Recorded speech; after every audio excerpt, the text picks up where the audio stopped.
without LeBron, Lakers are struggling. Let me tell you about a team I hate, all right? I know the Dallas Cowboy fan is here, so I had to make sure he knew how much I hate this team. I'm ready. I've often said that the people who run baseball, they try very hard to ruin it. I'm from Brooklyn. I don't have a problem saying it to his face. Oh, I'm from Brooklyn. Hey, get us an each.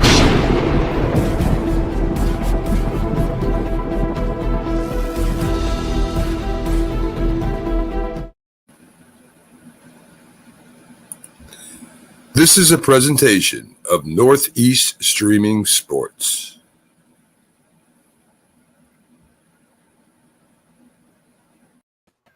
What's up, everybody? It's another episode, a very special other episode of Coast to Coast. I am your host, Pags. We got Bo back from Hawaii, Jay on the lower level, and Dustin the stat guy. All four of us here all at once.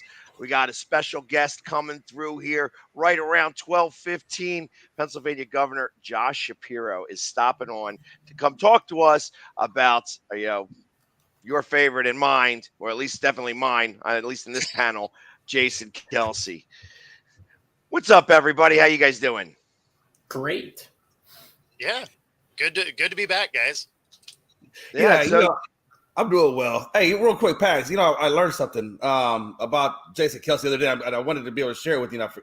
We didn't have time, but so I realized that, so obviously the athletic trainer that Jason Kelce is so close to wasn't there on hand for the last game, obviously battling cancer and recovery and things of those nature. So it's interesting that Jason Kelce's ankles were taped at the press conference, and he allowed he wanted his athletic trainer, who couldn't do it to be the absolute last person after 13 seasons to tape up those ankles. And I just thought that was amazing. And it's just another great story.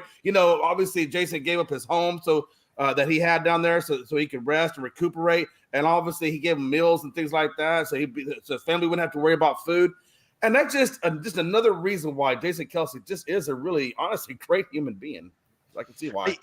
And his legacy is littered with those stories. Right. There's been so many different things. I mean, as I think about just the money that he's been able to raise for the Eagles Autism Foundation, he has this big party where he gets all of his teammates to come down and drink beer and raise money.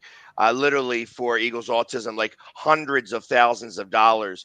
And just the way that he's just been able to not just make, for instance, he retired, and I don't know if you've seen this video yet, but he went to the local fire departments and they put a table on fire for him, and he got to break a table, on fire. So he literally, I think that's how he opened up his podcast today, which I haven't been able to watch yet because obviously we're doing the show. But it's incredible. I can't wait to see what he comes up with next. He's just that kind of guy who's, just fun loving, and he gets to do exactly what he wants to do now. And the city of Philadelphia obviously has adopted him now as one of their own. Right. And the whole state of Ohio now is definitely laying claim to him. He just got bobbleheads, from the Cleveland Cavaliers. They gave away bobbleheads for him and his brother, and put him in I think they retired his jerseys, so to speak, in Cleveland. Right. So there's so many different, there's not many people in the world that get those type of accolades. Yeah. And for him to be able to do that and just be a part of the community in every community that he's been in terms of, Cleveland obviously still, accepts him as their son, and Philadelphia now has adopted him as, so it's like he is really all over the place. And it's, it's just awesome to watch, because it's, especially with so much bad happening in the world, to see somebody who's doing so much good, in the opposite sense, it really is amazing. Yeah, and he really does give athletes a better name, right? I mean, athletes, we talk a lot of times about the things that go on with athletes on the negative light, but to see athletes that are doing stuff that brings a positive light, to what they're doing and their platforms, that speaks volumes.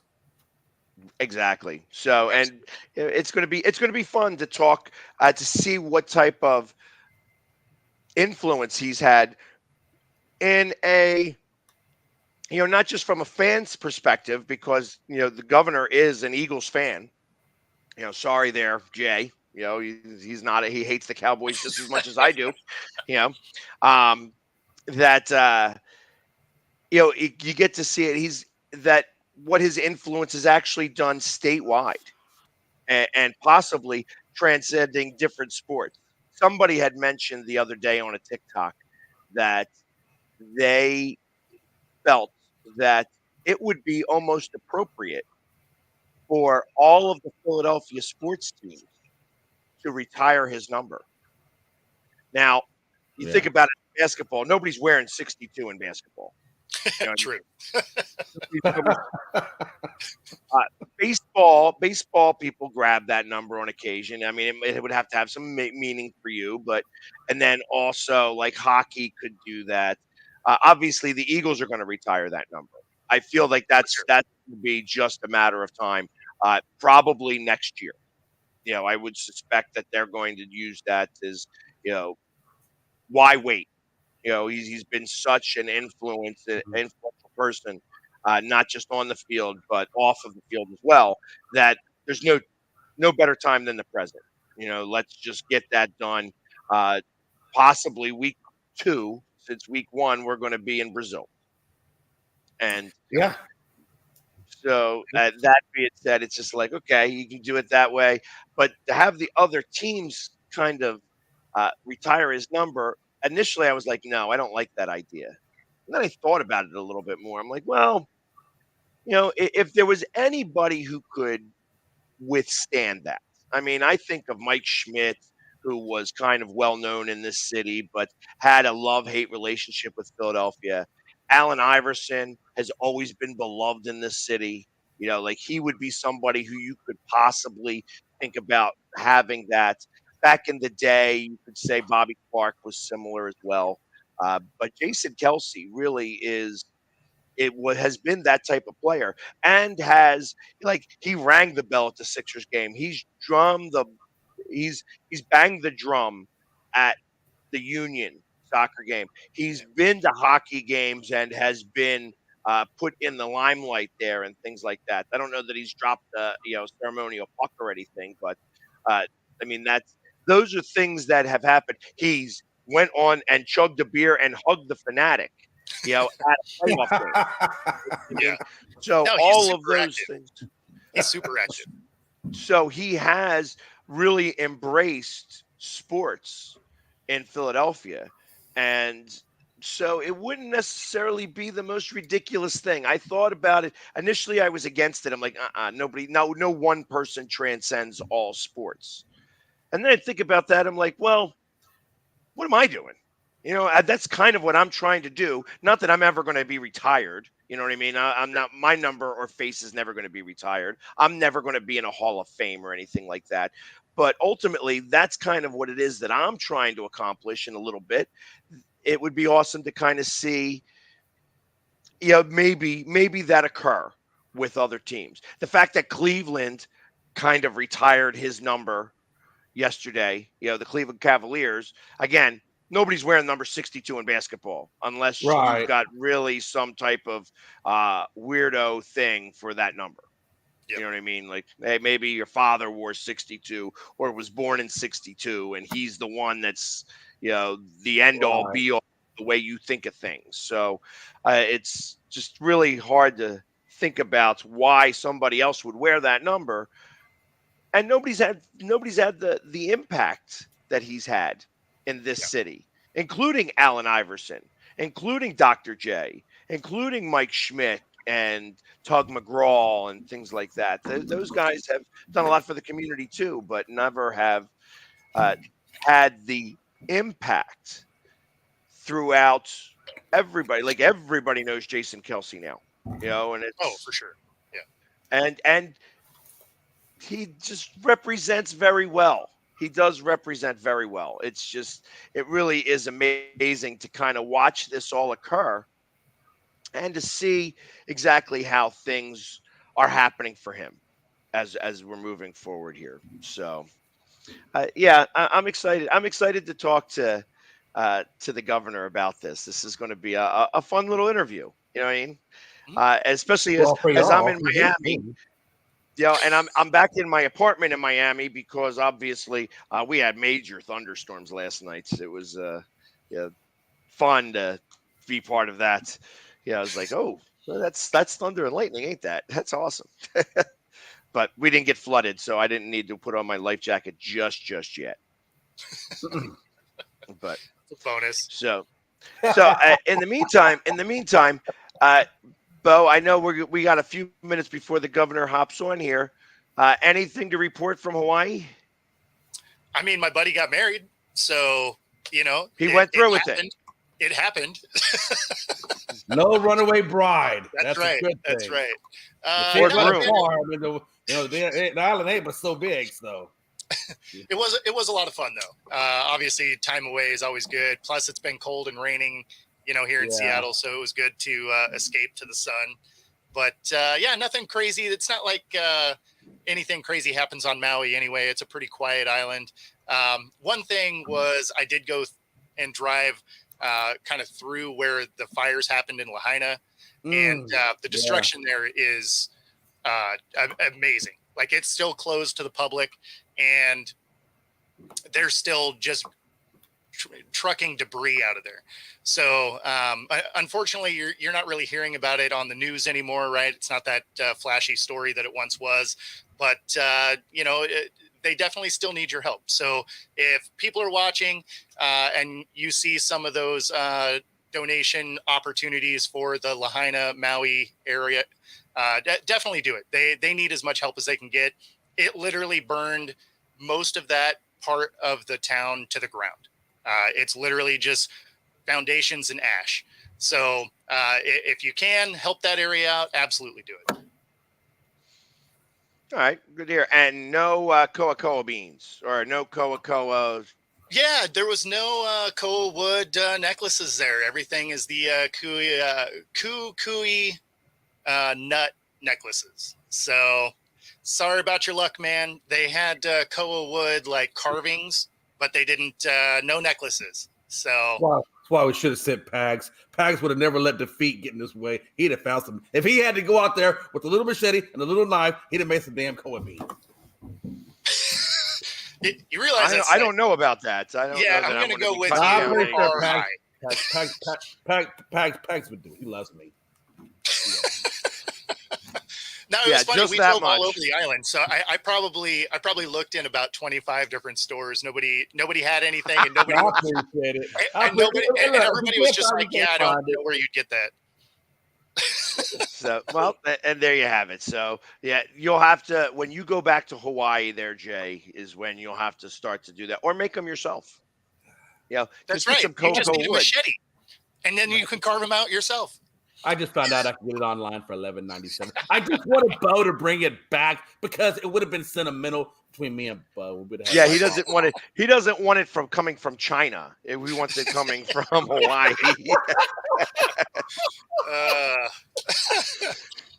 But yeah, overall, fun trip. Awesome. Glad to see that you were released, that guy. Welcome back to civilian life. Just I had to pay my parking tickets. All right. I understand. I get it. It's those orange jumpers fit really nice sometimes.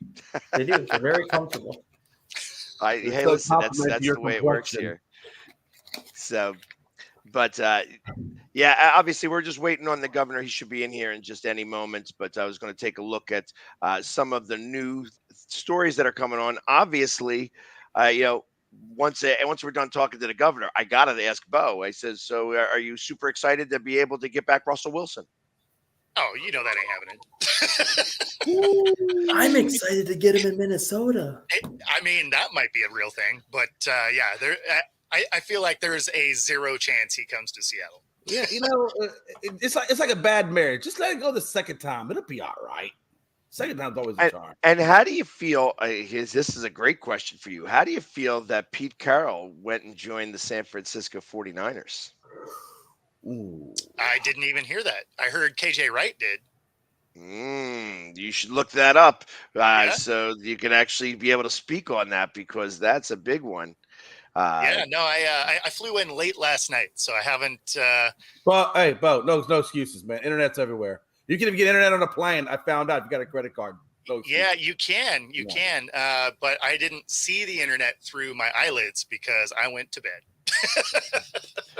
That's what you do. You stay up late. And sleep on the plane. That's 6 hours. That 6-hour flight goes by a lot faster when your eyes are shut.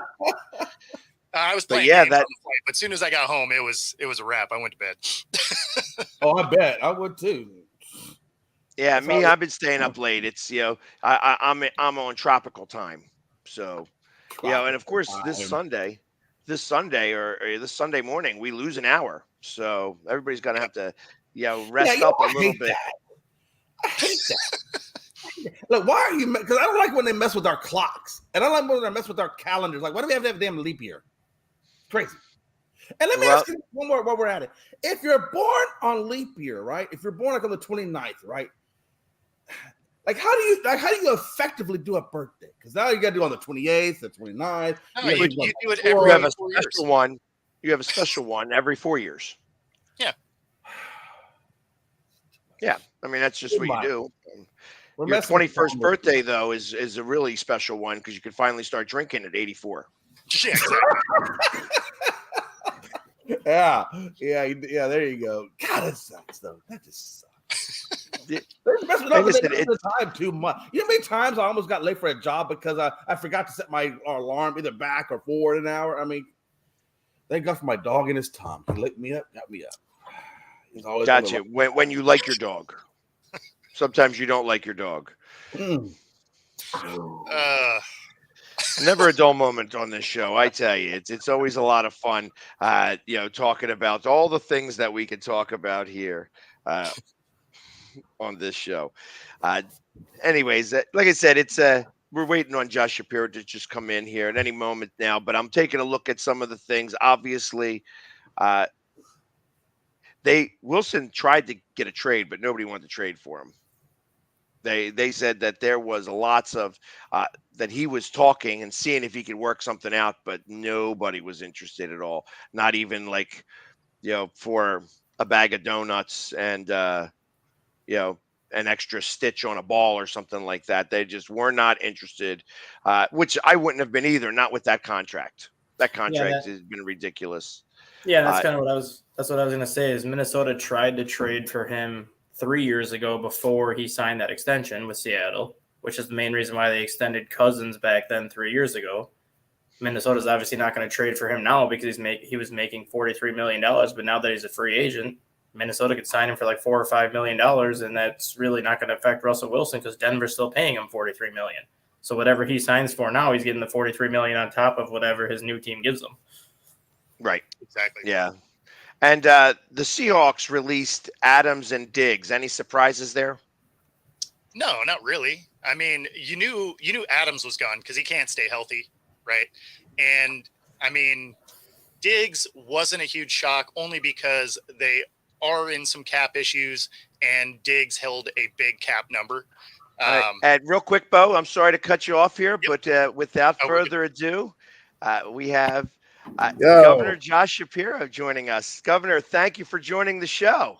Oh, Jamie, man, this is a thrill. It's good to see you. I never really knew what your face looked like. Now I'm getting to see the whole thing. That's awesome. Yeah, I'm just as handsome with or without the face paint. Yeah, big time. Big time. So thank you for joining Coast to Coast today. And I want to start this off. We had a big retirement the other day, and it was really tough to watch that. How did you feel when watching, obviously, when he announced that he was going to have talk about this and then actually coming on the stage, and then the first thing he did was start crying. I'm like, oh, this is going to be a tough one to watch. And so what were your thoughts on his retirement? I mean, first off, Jason Kelce is not only a great professional athlete, right? You don't need me to go through all the stats. We all know them. The man is just organic, authentic, and he's just a good dude. And I think he represents Philadelphia so well. He represents the Eagles organization so well. Had a few opportunities in life to interact with him. He's just a kind person. I think, his speech at the parade a few years ago, which I was privileged to be at, may go down as one of the top, 5 speeches of all time in Philly. And I thought his remarks the other day in the, in the NovaCare, I assume is where he was just beautiful. I mean, it just was like heartfelt. It was thoughtful. And I'm excited for Kelce's second act. I mean, whatever that's going to be, I know it'll be impactful. He's just a really, really good guy. He represents the city so well, represents the organization well. He's what a professional athlete should be. And I feel grateful that he not only shared his talent with the Eagles and with the city, I feel grateful that he was willing to give of himself. So oftentimes it's hard for athletes to do that because the scrutiny is so real. People are attacking me all the time. I mean, hell, I understand that life in politics, but he was willing to give of himself. And I was just really, really grateful for that. Just a totally great guy, class act. Absolutely. And we were talking about that a little bit ago, how throughout his career, it's littered with kind acts, that he's always kind of been such a great person. And you're hearing different stories of things that weren't brought into the limelight and put out into the media about people who he kind of touched specifically, like veterans that maybe were having a hard time and kind of reached out to him and he would touch and such. What kind of impact did you see? I could just share one other quick story with you. So you remember the end of the parade was at the Philadelphia Art Museum. And before the Eagles came out onto the steps there, my family and I were just privileged to be in the Art Museum. And our son, Ruben, who was pretty young at the time, we're blessed with 4 kids. He was, I don't know, 5, 6 years old, something like that at the time. He went into the bathroom and Kelce was in there wearing a big mummer's outfit, the whole thing. And Ruben got scared because, little kid, big dude, the whole thing. And Kelce was just so I think he felt so bad that he upset Ruben. He was worried about it. And he was talking to Lori about how to make him feel better. It was just a beautiful moment of humanity for a guy who I don't think at the time was a father yet. And yet he cared so much about this little kid who was kind of freaked out by the outfit. So just beautiful. It's another great example of just how he's a good dude. But sorry, I didn't mean to cut you off. You were No, not at all. Those are the types of stories that are great and I understand that because I'm 50-50 with kids under 3 years old. Sometimes they cry, sometimes they love me. So that's great. But seeing Kelce throughout his career and things like that, and you being an Eagles fan, but also throughout obviously the governor of Pennsylvania, what kind of impact has he had not only in the city of Philly, but also throughout the state as a whole? I don't want to get political. I'm not going to do that and ruin a great sports program. But I think we can all agree, politics is really divided. And a lot of times pretty yucky, and it makes people not want to talk to one another or engage with one another. I'm a big sports guy, and I've always found sports to be this great opportunity to bring people together, to allow people to bond who might disagree on other issues, to allow them to find the humanity in one another. And I think Kelce was unique in that he could bring people together from all different walks of life who might have different politics. Some guys might wear a shirt and tie to work. Other guys might, be working, on I-95 fixing a road. And yet Kelce was this unifying thing that allowed them to understand one another better. There's real power in that. I think there's power in sports. I think there's power in the outdoors and the arts and music, things that bring us together. And Kelce sort of was unique in that he could be a vehicle for all of that and bring people together and really, I think, heal some of the wounds that exist in our society today. Yeah, I mean, everybody can rally around and not like the Cowboys together. It makes sense. Yeah, I hate the freaking Cowboys. And I don't know why you let McLovin on this thing. I grew up in a house where mom and dad taught me to love everything and love everyone except for 2 things: the Boston Celtics and the Dallas Cowboys. I hate them both. So much so, by the way, I delivered my annual State of the State, our budget address a couple weeks ago, and I went out of my way to crap on the Boston Celtics. So, and if I had an opening, I would have done the same with the Cowboys. I hate them both. That's exactly. I was actually told not to speak at all. That was still too much. That was good advice you received there. Yeah. Go ahead. You can say something.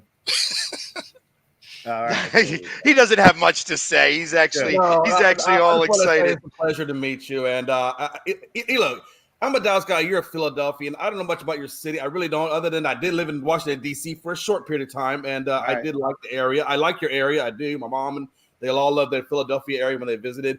I just want to say, even if you're a Cowboys fan, it doesn't matter, man. Jason Kelce is a great human being. And I think he's the fabric of what a lot of us, even as dads or people who are older, want to grow up and try to be like, because he just his fundamentals, his morals, who he is. Take away all the money, take away all the fame, all that stuff. And his core human being, he is just an amazing, amazing person. And I'd like to see more athletes try to emulate the type of person that he is. And I think, overall, it would be a much better place. Yeah, I actually hate to agree with you, just given where you're from and who you cheer for. But I got to say, you're right. And again, I love all sports.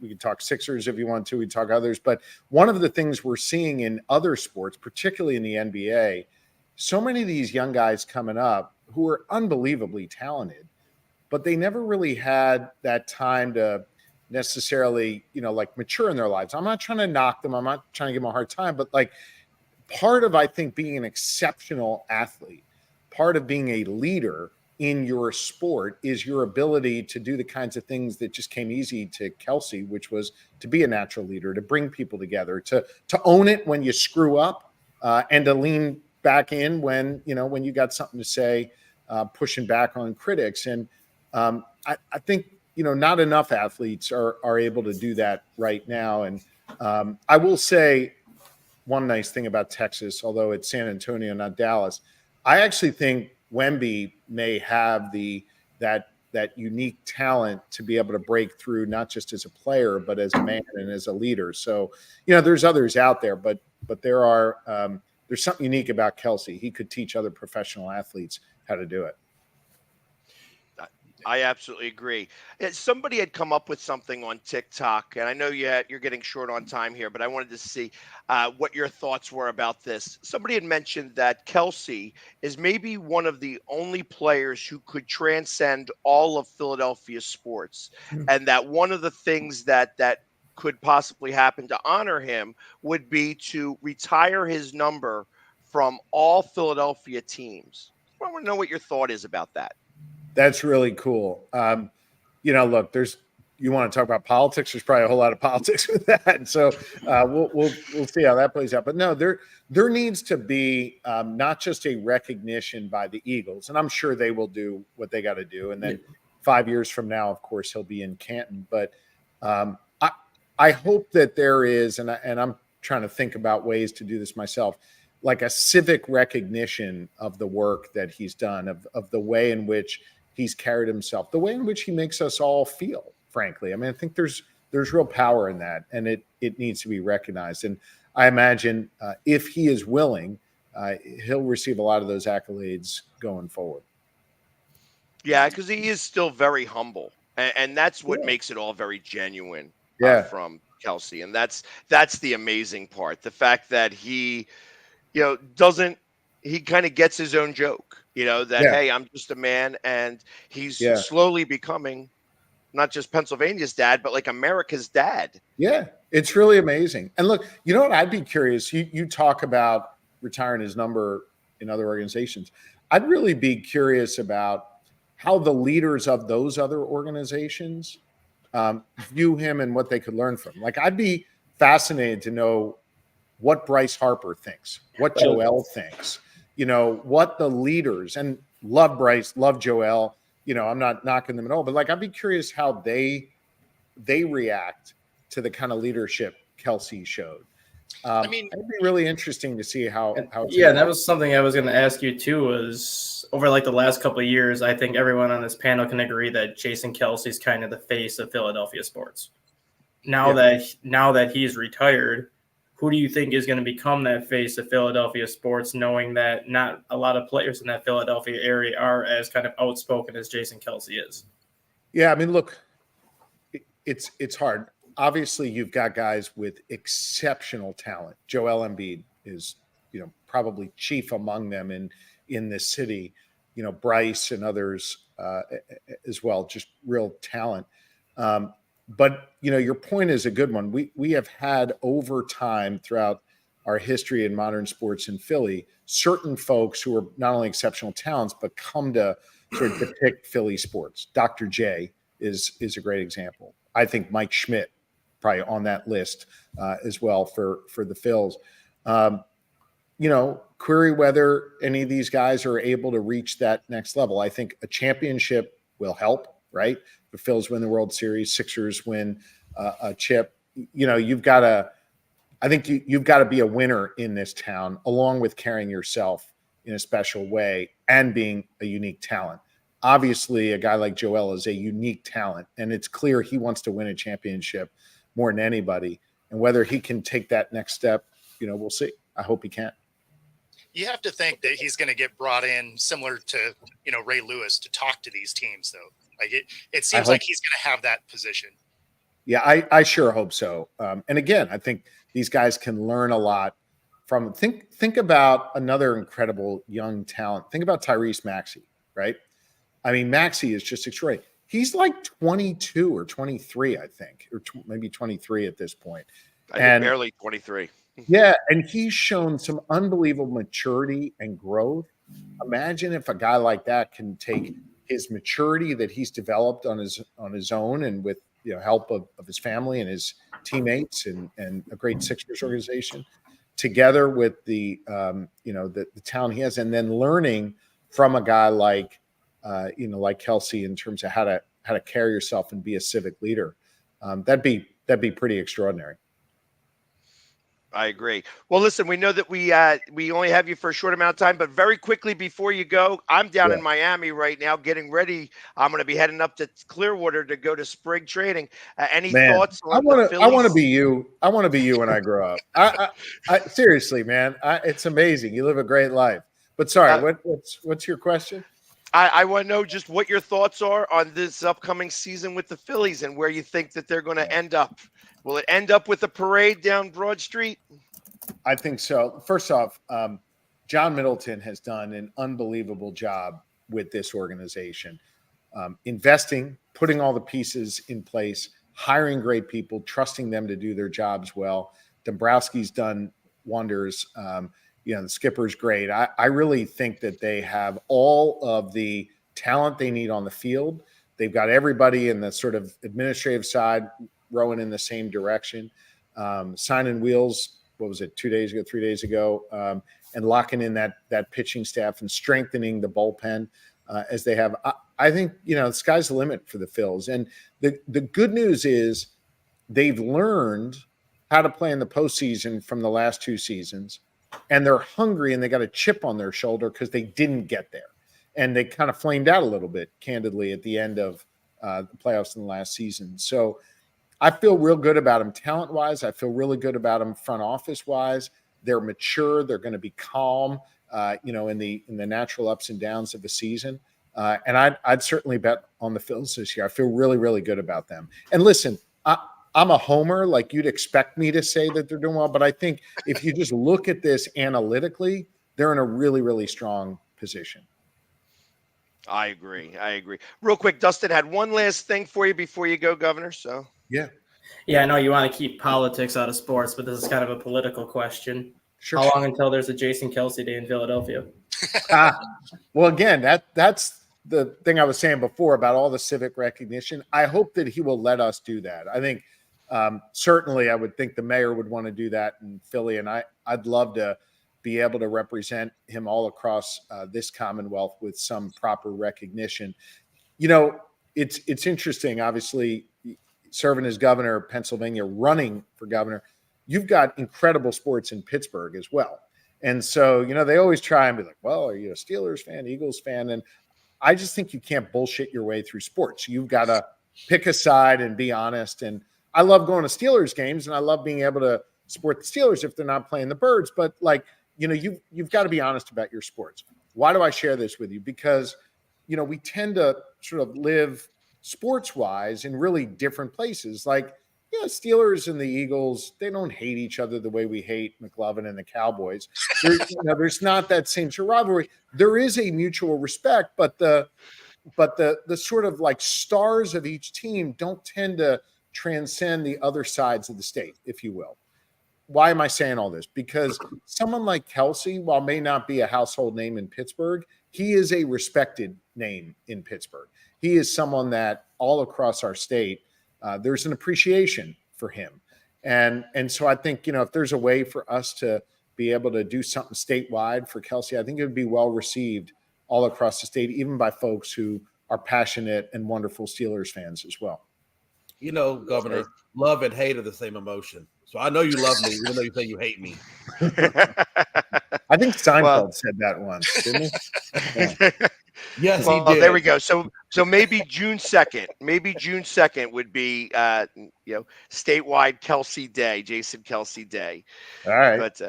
But thank you very much, Governor. I appreciate you taking the time out to come onto our show and talk to us about Jason Kelce and Philadelphia sports in general. Hey, I love what you guys do, and I love being able to kind of listen to you and see what you're talking about every day, because I think what you're talking about is what most folks are thinking about and talking about. And I'm just really grateful for the chance to come on. And look, let's stay in touch. Hopefully the Sixers get healthy. They make a good run here. Hopefully we're not in that play-in tournament and we can get through first round. Oh, actually, I don't mind being in the play-in tournament, especially if Joel comes back. Let's be the lowest seed possible and win it all. Yeah. Right. Well, they'll be hungry dogs, just like the Eagles were a few years ago. But no, I just love what you guys are doing, and I want to stay in touch. And McLovin, thank you for wearing a Rockets hat and not a Cowboys jersey. Appreciate the respect that you showed me today. He's just highlighting that he's an HR problem. Well, good luck with you guys. Really wish you guys all the very best. Well, and thank you again, Governor. We really do appreciate you coming out. You got it. Enjoy Clearwater. See ya. I appreciate it. Take care, guys. Thank you. Okay. Bye-bye. And there we have it. We have the governor here. Look at that. See, what an interview that was. It's great for him to come on the show and talk to us about and he's a real guy, and he's a real fan. And that's part of the fun that happens here. So it's like, I really do appreciate him taking the time out of his day to do this. That was a lot of fun. That was a lot of fun. A lot more fun than I expected it to be. You know what I mean? It's like, you never know what you're going to get. Flags, I don't know what you got out of it. All I got out of it was he hates me. Well, listen, at least he was able to set it up perfectly. He's like, hey, you know what? We don't like the Cowboys, and that's a true statement. We do appreciate his time. We do appreciate him, even though we hate him. Absolutely. So, I mean, and he is right. Like I said, if we get to be able to, who knows, maybe Dustin was the one that set the wheels in motion to have statewide Jason Kelce Day on June 2nd. 6-2, why not? You might as well do it. We have Delco Day, and that's a state holiday. Delco Day is 6/10, so we could have Jason Kelce Day 6/2 and Delco Day 6/10. It'd be perfect, He's even in Delco. That's gonna happen. That's gonna happen. There's no way that I can't imagine. There's no way that doesn't happen. You would think so. The impact he's had on the city. Yeah, and even like where he was talking about, because I'm glad that it kind of brought in Pittsburgh as well, because obviously there is another side to this state, where he was talking about how he hates the Boston Celtics and he hates the Dallas Cowboys. I personally feel that same way. I also put in, the Pittsburgh Penguins into that fold. So, of course, I can't ask him that because Pittsburgh are his constituents. But it's it was interesting to hear how he said that, yes, that even in Pittsburgh, that he is a revered guy, and that it goes beyond just, just the Eagles. He's not just an Eagle. He's a football player. And in Pittsburgh, they actually care about good football, and that's something that's a big deal.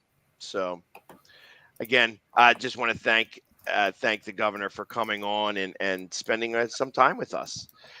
We'll definitely chop some of that up. There was some good nuggets in there, especially him talking about Jay and how much he does not like the Dallas Cowboys, which I would expect out of any green-blooded Eagles fan. That was coming. I mean, look, if it was Dallas, it'd be the same way. But you know what though? But I like it because it's a great rivalry. We need that rivalry. We need that. I don't want you to love me. I want you to hate me, and I'm not doing this thing. But at the end of the day, we're all human beings. We love each other. But what a time to be alive. Yeah, and it's the intro to the show. You know what I really wanted to say when you said you hated me? What I really wanted to say was I thought y'all were from the city of brotherly love. But he loves to hate the Cowboys. Well, and you know what? What you should have said was, "Hey, well, if you really do hate me, you could call in on April 1st and do as part of the hater show." That's right. We're doing the hater show. It was a great segue, Jay, and you missed that. You missed it, but he might be busy on that day, obviously. So we don't know if we'll be able to get him to do that, but it's been a lot of fun. I've met him a few times. And the first time I ever met him was actually down. It may have been in Phoenix, or in Arizona for the Super Bowl. And I was there all painted up as part of a tailgate. And he came to the tailgate to talk to 97.5 that day. And as he's coming, he stopped as he's going through everybody. He goes, "I know you. My kids love you." I'm like, that's awesome. That's amazing. And I'm like, thanks, Governor. You know what I mean? I really appreciate it. So it's so just the fact that he's kept me on the radar and came out here to do this show is really, it really is awesome. And I really do appreciate that in more ways than one. But that being said, we should get back to talking a little bit of sports, shall we? Yeah. We were talking about that, how the Seahawks are dropping everybody. I think that was the last thing we had mentioned, that Adams was always hurt and Diggs stinks, and that's why they dropped him. Is that what you were saying? No. Diggs actually is a good player. The thing was he's expensive. So there's going to be quite a few of these guys. Will Dissly was another one where he was a good tight end for him. He just happened to have a big cap number, and to release him cost him nothing. So there's quite a few of these cap casualties that are going to come through. They were kind of up against it. And, at the end of the day, the Seattle defense wasn't great, right? So for them to be moving on from some of the players that were on that defense makes a ton of sense. So, at the end of the day, Diggs was a little bit more of a surprise, but it wasn't a huge shock again, just because of the dollar value. But yeah, I mean, you're going to see quite a bit of change on this team just out of necessity because of the cap. So, yeah, I think that, and obviously they noted all the cap, the franchise tags and all those different tags got put out this week. I did actually have the list. Let me actually pull that up here of all the people who were franchised, who received the franchise tag. There wasn't really any surprise. I was surprised that that the Chiefs franchised Snead. That was the one surprise that I thought that they had that was a little interesting to me. There was only, I think, 8 people that got tagged. T. Higgins, Michael Pittman, Josh Allen from the Jaguars. Yeah. Brian Burns from the Panthers. The fact that the Panthers are doing anybody is surprising to me. But Justin Matabuke, however you say that. I'm sure I killed that. Jalen Johnson. Right. Snead. Yep. Matabuke. Yeah. Yeah, look at me. See, know my stuff. And then Antoine Winfield, the safety. And you also got Jalen Johnson too. So, yeah, I thought I mentioned Jalen Johnson. I think, yeah, but anyways, yeah. So all those, and then the transitions tagged was Kyle Duggar from the Patriots. So those are the ones that have received tags. Now the Chiefs are open to a trade for L'Jarius Sneed, but they weren't just going to let him go. Test the free agent market, which was interesting to me. The fact that the Detroit Lions did not use their tag on the safety, I thought he was going to be somebody who got tagged there. What's it? It's Garner Johnson, right? Is that what I'm talking about? I'm getting confused. I know he was with the Eagles the year before, and then he went over there and for a 1-year deal. So, there's a possibility. I thought he was going to get tagged, and obviously he didn't. So he's going to wind up going and testing the free agent market. And from what I heard, that he's actually linked on maybe coming back to the Eagles. So it'll be interesting to. It would be interesting because he left and started bad-mouthing us a little bit. So I don't listen to what players have to say. I'm just not interested in hearing what they got to say. Yeah. When you win me a championship, I'll hear more of what you got to say. Until that time, you just play football and, you win me a ring. Win me a ring, and then I'll have more interest in what you got to say. So we'll see. Yeah, so it didn't bother me that he talked bad about the fans or whatever in Philadelphia. But that being said, any surprises that you saw in the franchise tags? I was looking. I didn't see it this morning to see who Dallas franchise tagged. Did you get that one by chance? They didn't tag anybody. Yeah, I was going to say, wow. I didn't think they tagged anyone. I don't think they really need to. Because they're trying to cut cap right now. I don't know who they could really. Yeah. Yeah, I thought maybe that the Giants were going to try to tag. Barkley. What am I talking about? The running back. Oh, obviously. they definitely weren't going to tag Saquon. But that was going to cost him too much to do that. Well, it would have been way too much money. Exactly. Yeah, exactly. It's interesting because Josh Allen and Burns are $24 million each to tag them. I can see Josh Allen getting. Yeah, they're the highest tags. The edge rushers are the highest tags right now. Right. Yep.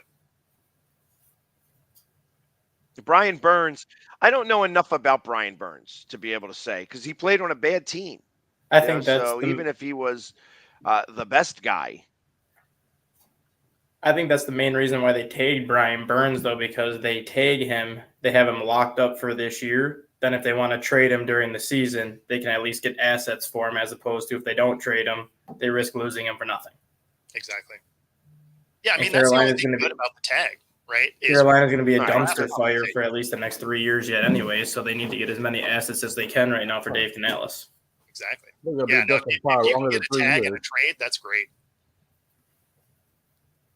Yeah, I don't see. Obviously the Chiefs are. The Chiefs are playing that game right now, and to think about it, Sneed at $19 million is actually cheap. Mm-hmm. That's a cheap number for him. At cornerback, cornerbacks right now are starting to raise in price level. And I'm not a fan of that, obviously, but. And then I saw that. Obviously, they're cutting Kendricks. There's a lot of people that have gotten cut over the last day. The Chargers are cutting Eric Kendricks, who's a linebacker who I think could probably. I believe he was with Philadelphia at one point, so he could come back as well. The Dolphins release Baker, Jerome Baker. So he's available. There's going to be a lot of it didn't seem like there was going to be a tremendous amount of girth in this free agent pool. But now all of a sudden there's some things that have occurred. Actually, and it's funny, in Houston, they re-signed Schultz, which I thought was a good signing, for them, a 3-year, $36 million deal.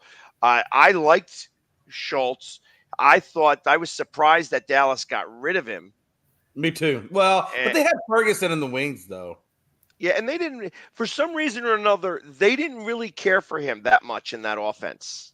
Yeah. I don't know why, but because I know he killed the Eagles twice, and tight ends from Dallas always kill the Eagles. It's just one of the things that occurs in football games when it comes to the Cowboys-Eagles rivalry. But when they got rid of him, I remember talking to True Blue and him saying, "Yeah, no, I don't like him. I think that we can definitely do better at tight ends." And then you had your guy that you had this year, and I didn't think he was any better. In fact, I think Schultz was definitely the better choice of the two and had a better year this year, even with Houston. Well, he got utilized, I think, a little bit more in Houston than what Ferguson was utilized with Dak in Dallas. And they kept Ferguson for one reason. Number one, cheaper. Number two, he can still catch the ball really well. And number three, he's a good blocker. So, Jerry was just trying to – and look, and at the end of the day, we're still over the cap number. So they really couldn't even afford Schultz if they wanted to. True. Yeah. That's absolutely true. And I guess that's when you're thinking about the money. That's really where it comes down to how you're going to spend that money moving forward. However, I did read something that Dak believes that. I'm just reading this right now. Just came out a little bit ago. Cowboys tendering Parsons a 5th-year option as defensive end. Interesting. That is interesting because if they're doing a 5th-year option as a defensive end, that means his number is going to go way higher than linebacker. Wow. So, I wonder how he pulled that off. Because technically he's a linebacker but they're doing a tender him as a defensive end, even though he can actually technically play both spots. But how do you go? I mean, he did play that initially. Didn't he come out of the gate and have to play defensive end as a rookie? And he was going in and still a linebacker, but they put him over at defensive end at times. Because somebody got hurt. Somebody was hurt, and he had to fill in that spot. But yeah, okay. Well, I mean, I remember that. I'm just trying to figure out how you go from being drafted a linebacker, though. I mean, I guess anybody can switch you over. I guess that doesn't really matter, but money's money. I'm trying to figure out why would he do that when he knows he's struggling with the salary because he's obviously over. Why would you just keep him as a linebacker one more year? This is a option. He's tendering the 5th-year option as a defensive end, so that's not until next year, anyways. So instead of trying to re-sign him this year, they're giving him more money next year by switching his position to defensive end so that he could make more money. And in the process of that, probably setting up to try to re-sign him next year. Because I did hear that they are going to re-sign Dak Prescott. And that ultimately the re-signing is the kicking of the can down the lane. That's what's happening now because you guys are way over the cap still. Yeah. Well, and they already have the can kicked down the lane anyway, right? Because even if they were to get rid of him, they'd be paying him for a couple of years. So, I mean, you almost had to restructure and extend just to try and remain competitive. Yeah, which means that you're stuck with him for probably another 5 years. Exactly. Yeah. At this point, I would have been happier had we just traded his ass away and made a play on Michael Penix. Because and the reason why I say that is because I feel like he's the most pro ready, and I think he could adapt to the NFL style. He's not gonna. I don't know if he's gonna have a CJ Stroud kind of year, but he could have a good year. He can make the throws. He knows he's a smart guy. I think he can adapt, and they can save some money that direction rather than having to pay all that money. This is a sports show. We're not talking politics here, Mom. I mean, it was a Brewster's Millions. Right. So there was $10 some million, baseball $10 in million, that $10 movie. million. Yeah, exactly. There was, there was some baseball in that movie. So, It was some baseball. That is, you could say that that's a sports movie. You could say See? that that's Man, a you see sports your mom movie. trying to work the system. She's trying to find that loophole. Is that a train coming through the outfield? So, before we get to the very top of the hour in our station identification break, I'm reading something right here that says Deebo Samuel is heartbroken to lose 2 Super Bowls in 5 years. Well, I mean, it would be rough to lose those games, but you were in those games, which is better than being a Panther. I mean, listen. You do have the Doc Rivers of the NFL as your head coach. So what do you expect? Yes, that's exactly correct. Let's be up in the Super Bowl and lose. Double digits up. Yeah, exactly. Each time he's been up 10, and 25. Yeah. Do we even count that in that mix? No, we count that in that mix because that was his head coach audition. Right. Yeah, I don't necessarily blame that on him because ultimately it really had more to do with the snafu of the way that game played. When your offense isn't on the field forever, like literally, I think it wound up being like 47 minutes of game of actual time that you go cold. Everybody's going to go cold if you're sitting around for an hour doing nothing. Yeah. You know what I mean? And that's what occurred there. They just couldn't turn it back on again. And ultimately, I mean, that went to overtime too, right? And that's how the Patriots won, by winning the toss.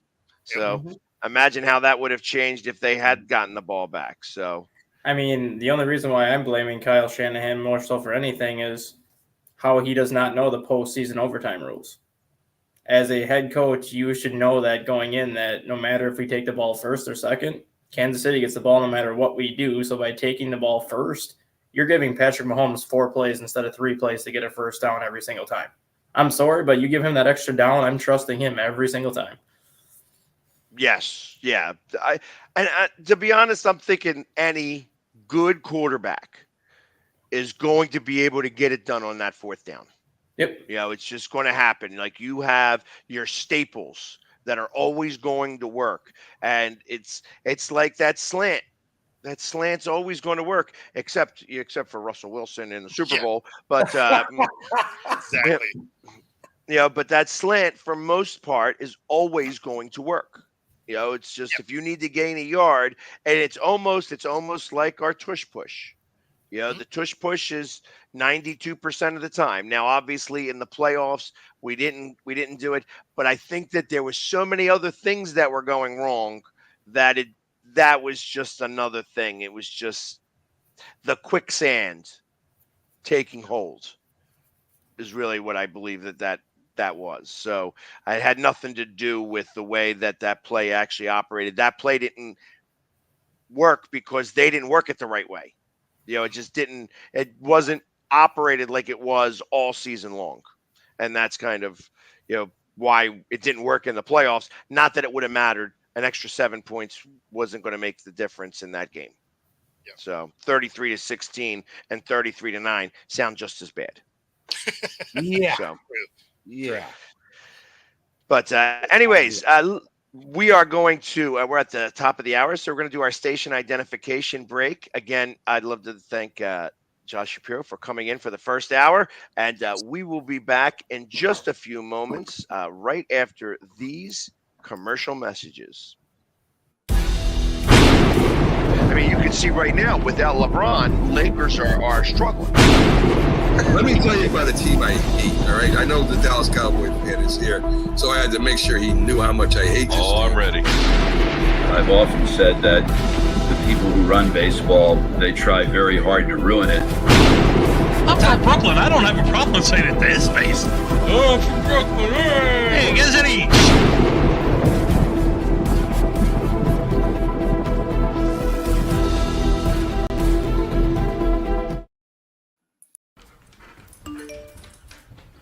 Trisha's having a sleepover tonight. Can I go?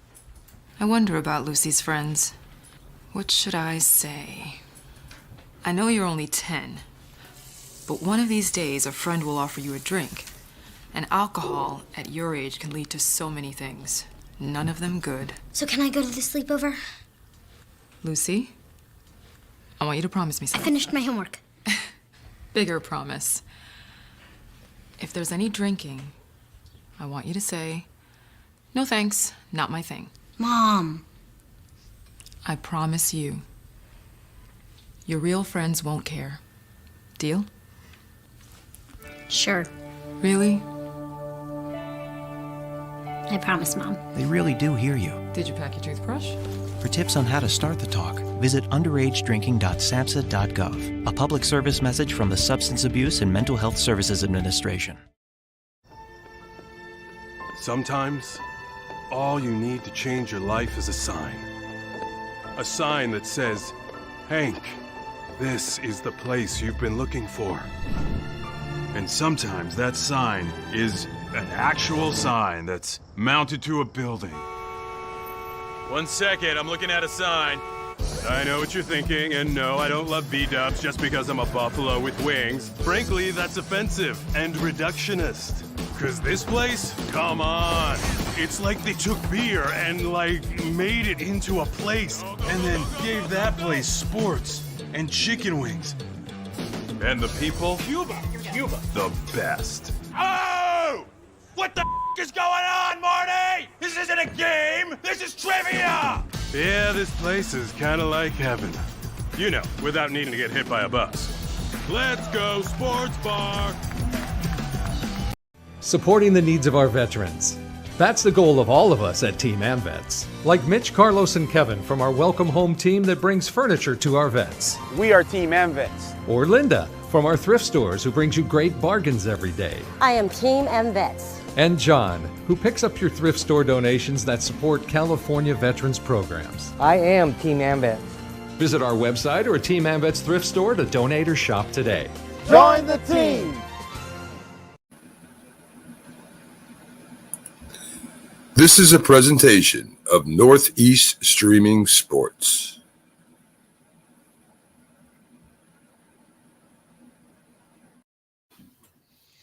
And we are back with the second hour of Coast to Coast. Bo, hey, while you were gone, by chance, did Buffalo Wild Wings call you to set everything up? They did not. They did not. And it's unfortunate because there's not a Wild Wings on Maui. So I blame Maui for not having a Wild Wings that made this phone call not happen. Well, we had the governor on. I think that's what happened there. Well, we had the governor on.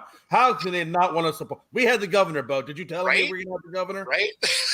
Well, they didn't know that we were going to have the governor today. So, like I said, we have to make sure that they get this. So I will have them tagged in all of that stuff, being said, "Hey, you were tagged with the Pennsylvania governor." So I guess that only works if they like the Pennsylvania governor. Yeah, exactly. Hey, listen, but you know what? The one thing I could say about this is that beyond politics and such, he's actually a very well-liked governor here. Yeah.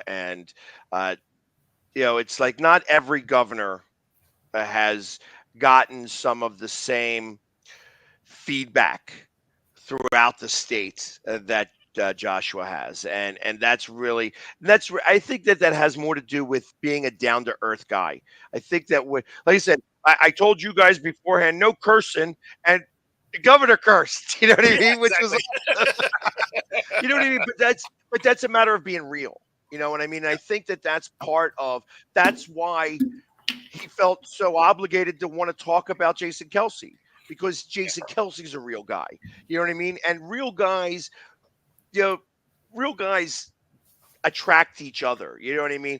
When you could see the good that happens from Jason, you know what I mean? You don't have to be a football fan. You don't have to be, even an Eagles guy to understand that Jason Kelce is a good man and that he's done things the right way. And even though he may curse a little bit and he may do his things on his podcast, that there is a lot more good that comes from him than negative. And the world is filled with negative stuff. Yeah, it is. And I remember when 95 You know, I-95 is the big road around here. I guess it's I-5 out where you are, Bo, and Stat Guy. I'm sure you are the AA or the HZ or whatever. You guys don't even. No, I got I-40. I got I-41. I-41. Yes. There's no five. There's no fives that go by your area, like 85 or 95 or 75. Nope, we got a 41. We got a 494. We got a 294. We got a 96. How about a 90 or not 90? I guess in your case it would be like a 40, I-40. Nope, got a 41 and a 441. Oh, that's funny. Right. Yeah, no, we have a 90, we have a 2, 5, 405. Nobody cares, Bo. Oh, you have the I-5. You have the I-5 there. Yeah, we have I-5. Goes right down the West Coast. Right, and I have I-95 on my side. When 95 broke down, when actually there was the guy wound up having a heart attack and ran into it was like a gas truck, and it wound up exploding and such like that, and 95 needed to come down. It was actually shut down for 2 weeks, and they got it up and running in 2 weeks time, which was really unheard of to think about the fact, because it was a bridge that came down and everything, and they were able to get it back up and running in 2 weeks time. He took all those workers and gave them like a 4-hour open bar and buffet for everybody that worked on that. And so, and I happened to be there because it was a Phillies game, and I wanted to be a part of it. And there's certain times I include myself. There's certain times I don't. I just didn't feel correct doing it there. It was like I could have joined them, and I'm like, no, this is for those guys. You know, I don't want to seem like I didn't do any work on 95. I barely even drive on that part of 95. So I don't want to take away from their achievements in being able to do that, because the governor, when the governor's here and says thank you to everybody who's helped in this, because they were working 24 hours around the clock to try to get this up and running, and how many people it took to make that occur. You just, when somebody can appreciate that level, says, yep, we got it. We got this covered. That's an amazing thing. And I think that's part of the reason why he is so well liked in the state. Yeah, absolutely. Absolutely. And that is an incredible feat. I mean, I can't even imagine. I mean, that's a lot. That's a lot to go through. And 2 weeks to be back up and running is crazy. That is flying. Yeah. So it really was awesome. And so, like I said, I think it was a great interview. You guys did an awesome job. Even you, Jay.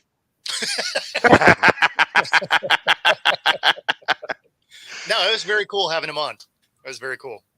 So listen, you know what? There's something that just came across the wire here.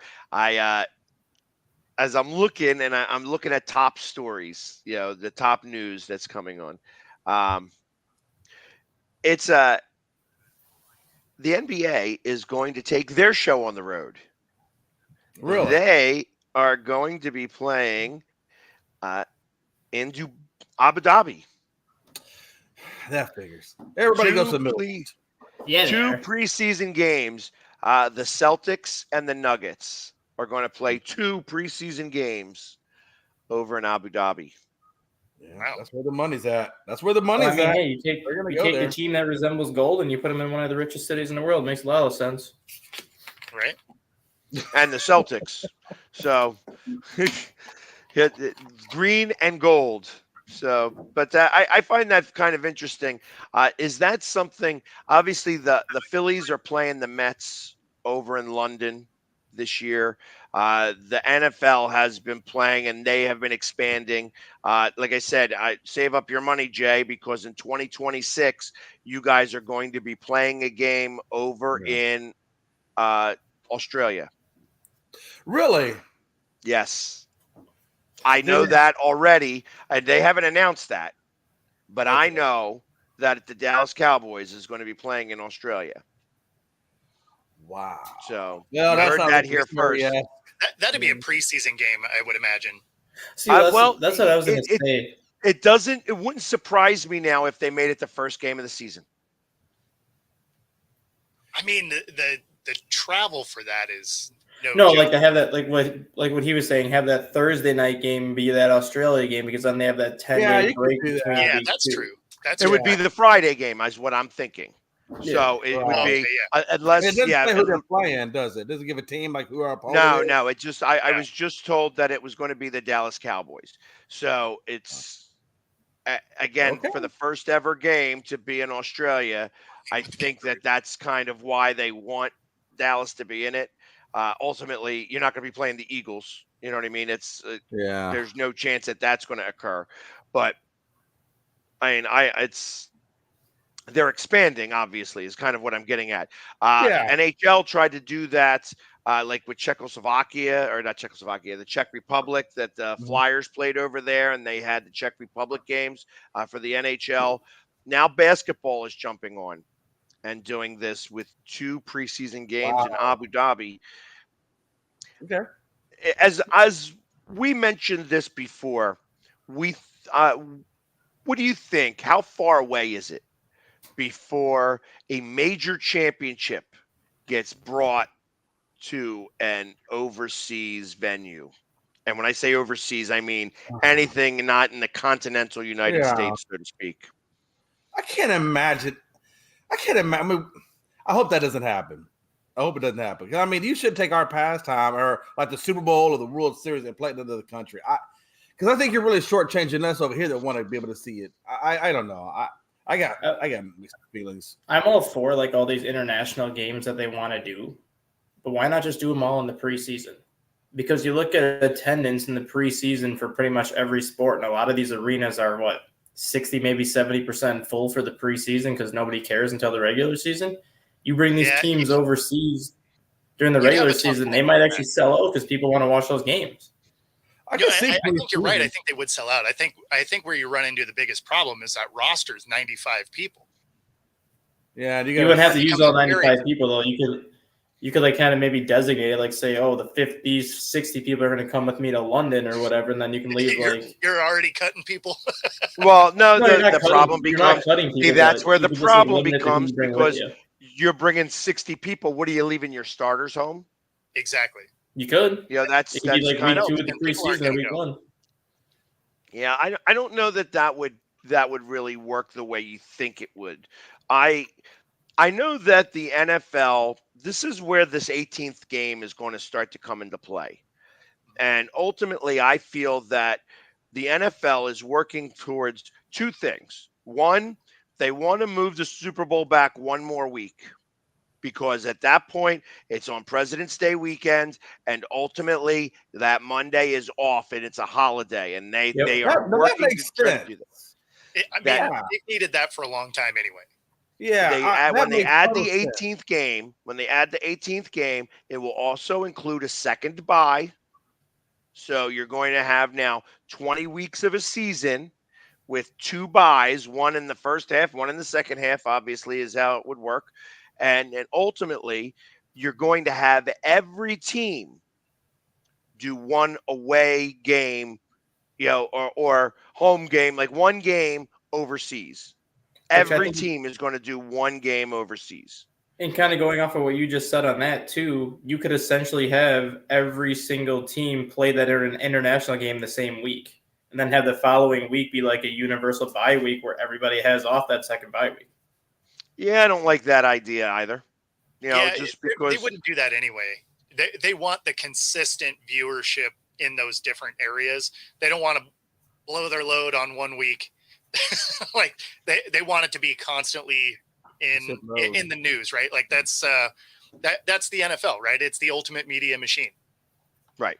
And I don't think it would go as well because obviously you're dealing with times. Like you can't have 4 games starting at 9:30 in the morning, and then another game in Australia that week and stuff like that. I think that. Well, I mean, the Australia one's going to be weird anyway. So I was looking it up just because I didn't know offhand. But, here on the West Coast, right, it's just after 10 a.m., right, on Wednesday. That's fine. Yeah, Australia, it is just after 5 a.m. Thursday. Right. And that'd be like 11 a.m. They have some logistics to work out there anyway. So, so it's 10 a.m. Wednesday there, right now where you're at. Correct. And 5 a.m. Thursday. So if they started 7 hours from now on a it Thursday, would still be a normal game time. Yeah. It would be 1 o'clock their time, and you would actually get it around 3 or 4 o'clock. We'd get it around 7 or 8 o'clock, which would be prime time. But that's now 1 o'clock on a Thursday. You have to do that 1 o'clock on a Sunday, which make it 7 o'clock on a Saturday night. And that is going to go up against college football, and that becomes an issue. Just in Australia sense. You know what I mean? Yep. Because the first time they go to Australia, the next thing that happens is they're going to Japan, and then they're going to go to China. Just make it the Sunday night game then, because then it can be 8 o'clock your time on Sunday night, 7 o'clock Central time on Sunday night, 5 o'clock Pacific time on Sunday night, and then 1 or 2 o'clock Australia time on Saturday. Actually, it would have to be. It would be Monday there. It would be Monday like afternoon, like Australia time. So it would be technically like a Monday night game for those two teams, but it would still fall in that Sunday night time frame for everybody else. Yeah. That's again, you'd have to get a holiday for them.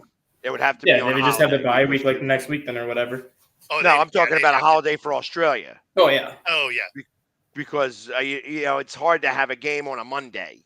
You know that everybody's going to just take off work and stuff like that to go do. You know, because it's a one-off, I bet people would take time off to go do it. So I don't because they don't have it every week, right? I would bet that they wouldn't have a problem filling a stadium up. Mm-hmm. But like if it was a consistent showing, then yeah, I think you run into some problems with people going to work, stuff like that. But as a one-off, I bet you people take that day off. I think that sounds like a sick time day. Yeah, 100%. Yeah, there's a lot of sick time coming in. We got 12 days of you to lose. I'm going to the damn game, Gina. Well, I mean, just like interestingly enough for San Paulo, it's we are, there would be, I think it's an hour ahead of us that they're not on Eastern Standard Time or Eastern Daylight Time. It's actually it's an hour. No, I thought it's an hour ahead of us. Oh, is it ahead? Oh, okay. So yeah, like that Nova they are Scotia east time. of us, of us, I think. So I got you. it's almost in like Greenland time. Well, You know what I mean? I it'd don't- be the Nova Scotia, right? It's that just north, right? Little Right. Canada action there. Got you. So yeah, and I think that's kind of part of, that's not a big deal to work around. It's obviously it would give you, if it's a 1 o'clock game, it's going to start at 2 o'clock their time. So not a big deal. It actually gives us an extra hour to sleep down there. We'll find out when I get there. Because I'm definitely going to be down there at that Brazil game. That's going to be a lot of fun. And I'm also going to London. So it's like I'm going to be in that London game for the Phillies. Also a lot of excitement happening there. So we'll be I'm going to be the world traveler here this year. And then maybe, who knows, if the Union are about to win the CONCACAF, I might go to that one too. Who knows? I don't know who they'd be going up against, so I don't know what stadium it would be in, but that would be kind of cool. See that would type be of cool. championship. The last time I had a chance to go to the MLS championship, I couldn't go because I was at a World Series game, and I'm still waiting for that baseball to come down, that 450-foot home run that was not anywhere near 450 foot. So, yeah, I know there, HR. But anyways, I wouldn't ask so about that. That would have been great. Tell the government so about you know that. what? As I see this right here, right now, Tarasenko traded to the Florida Panthers. The Senators trade Tarasenko to the Panthers for picks. That happened just an hour ago. We were waiting to see what the first shoe would drop. Stat guy? Your thoughts? Hey, we talked about it. That once that first move dropped, I think the rest are going to fall after that. So Yeah, I was thinking that, but I think you were hoping that he'd go to Detroit, but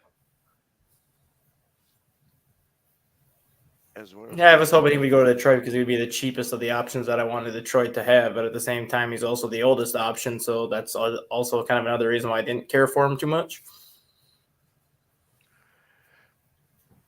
Yeah, and I like I said, I keep waiting to see if there was more trades since that one just came out an hour ago.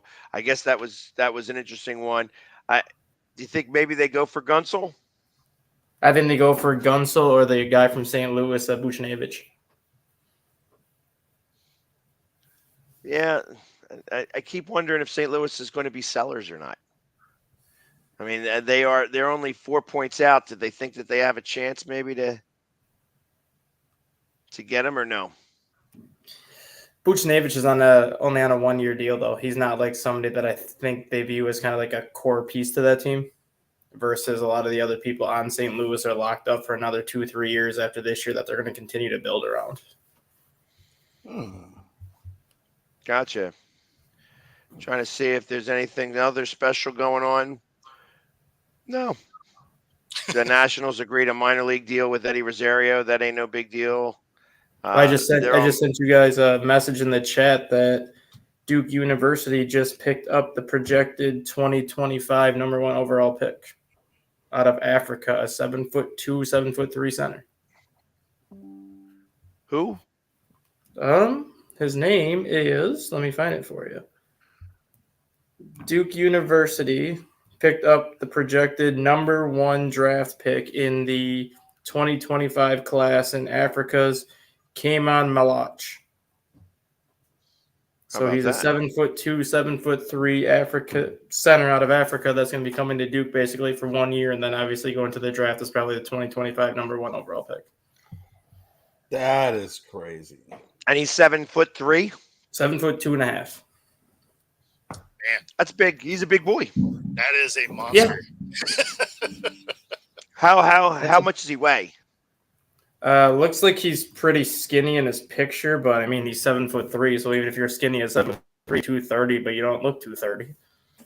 Yeah, but he'll be another Wemby type frame that comes over, or Chet Holmgren type frame. Probably. Yeah, I mean, honestly, I think about that. I think of Manute Bol. He was 7'6" and 185 pounds. Yeah. So he's 7'3", 241 pounds. Okay, he's got some girth to him. That's not somebody who's small. No. I mean that right there is because he'll grow in a little bit more.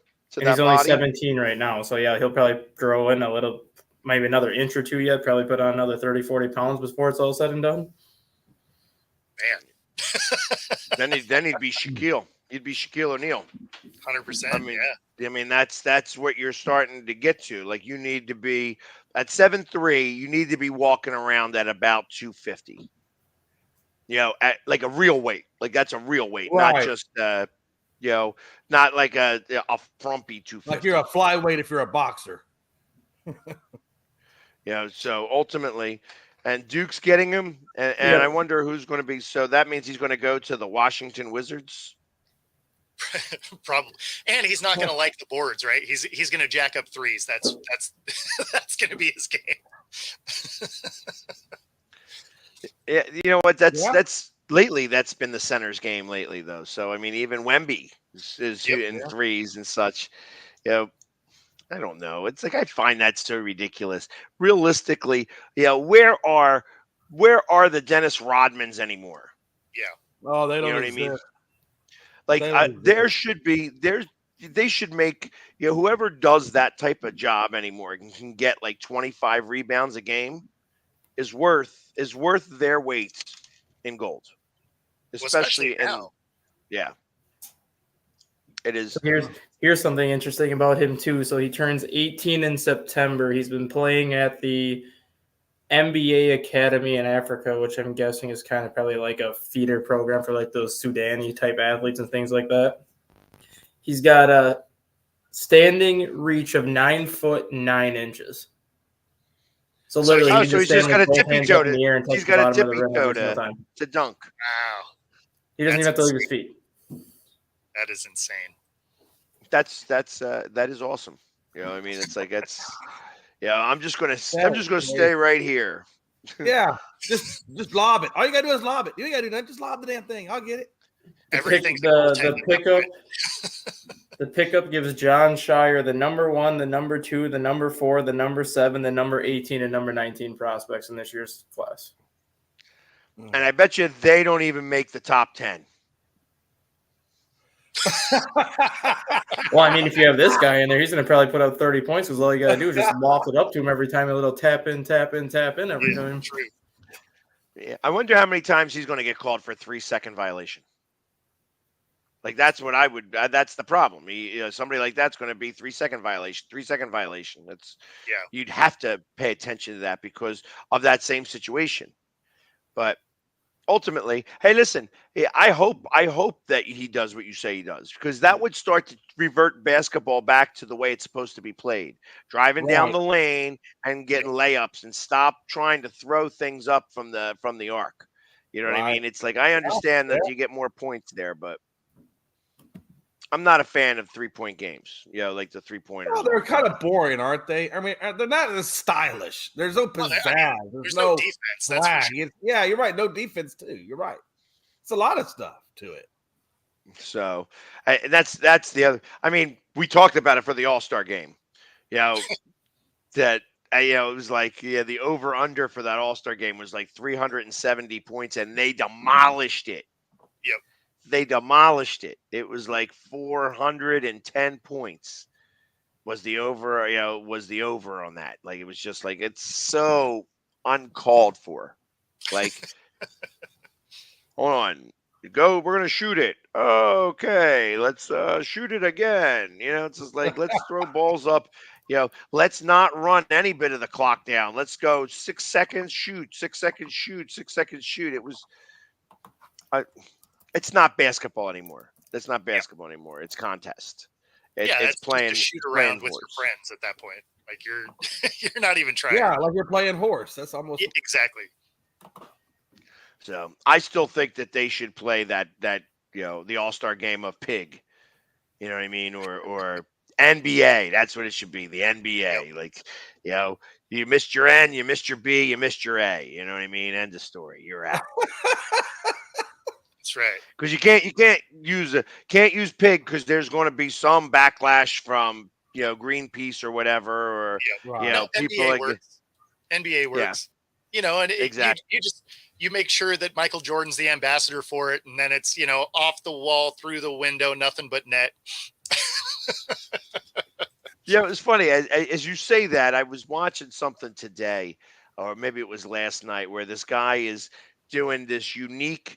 Like he's throwing it off of the walls and it's going into the net. Now, I got to imagine he's tried, where it looks like he's doing it in one shot. It's hundreds and hundreds of times that he's doing that shot to try to make it once. Oh, yeah. And then you're hoping that the camera is right. Like you need to make sure that the camera is right on it because if you're a little off center, you're not getting it. So, Yep. But he was doing all those different types of shots. That would be kind of cool. Like the behind the backboard, shooting it up and, it's got to go over the backboard and swish in. Like those are the cool shots to kind of do. Nobody ever could make them. And those were like the only shots I could actually do. So I'd be getting like when I played horse or pig. Wow. So, and that's what he's averaging, this guy right now? 21 points he's averaging right now. That's impressive, actually. Yeah, I'm about to say 21, 15, and 7.5. Yeah. At 40%. Yeah. Wow, that is pretty good. So, hey, God bless him. He's going to come in for Wemby. Come on, Rockets. Well, that's exactly it. Unless San Antonio gets that first pick and they get both of them. Oh, could you imagine that? Oh my God. The new Twin Towers. That's what I was thinking. David Robinson and Tim Duncan all over again. Oh, man. Yeah, I mean, but the Twin Towers were in Houston, though. So this would be the new Twin Towers, I would think. Yeah. You'd have to do it something. You'd have to call them something different. The skyscrapers. Skyscrapers. But could you imagine? I mean, can you imagine if Popovich was lucky enough to get that kind of thing a second go around in his career? I mean, holy crap. I mean, if he could, if that all panned out and everybody avoided injuries, that could definitely be some titles in there. There would literally not be a team that could drive against the Spurs if they had both those guys standing down in the paint. True. You would literally have to shoot threes and mid-range all game because you wouldn't be able to get in the lane because they could stand like this and they would take up 3/4 of the paint just going like this, connecting their arms together. To be fair, nobody shoots from down there anyway. That's true. Hey, that is a lost art form. That is no man's land. Yeah, it's interesting because the Oilers, the Edmonton Oilers just made a trade. Yesterday they placed Gagne on waivers. Or Gagner or whatever they say. I call him Gagne because I think that's how they really say it. Now I understand why. Because they have added Adam Henrique and Sam Carrick from the Anaheim Ducks, probably for picks or a couple of young defensemen that are in the the farm system down there. We said it. We talked about it yesterday that we just needed that one to drop, and then they're going to start to all fly. Hey, listen, it's the NHL trade deadline, and that happens. That ends on Friday. So this is we're going to be talking a lot about this. I can imagine over the next couple of days. Not that you guys know a lot about the NHL, Mister. There's no NHL team in Houston, and. I go for the Dallas Stars because, quite honestly, I mean that's the only team we have. So, yeah, I thought that the Penguins were going to try to move Gunsel today. You can go ahead and say that out loud, Stack Guy. You don't have to type it in. You're making me read.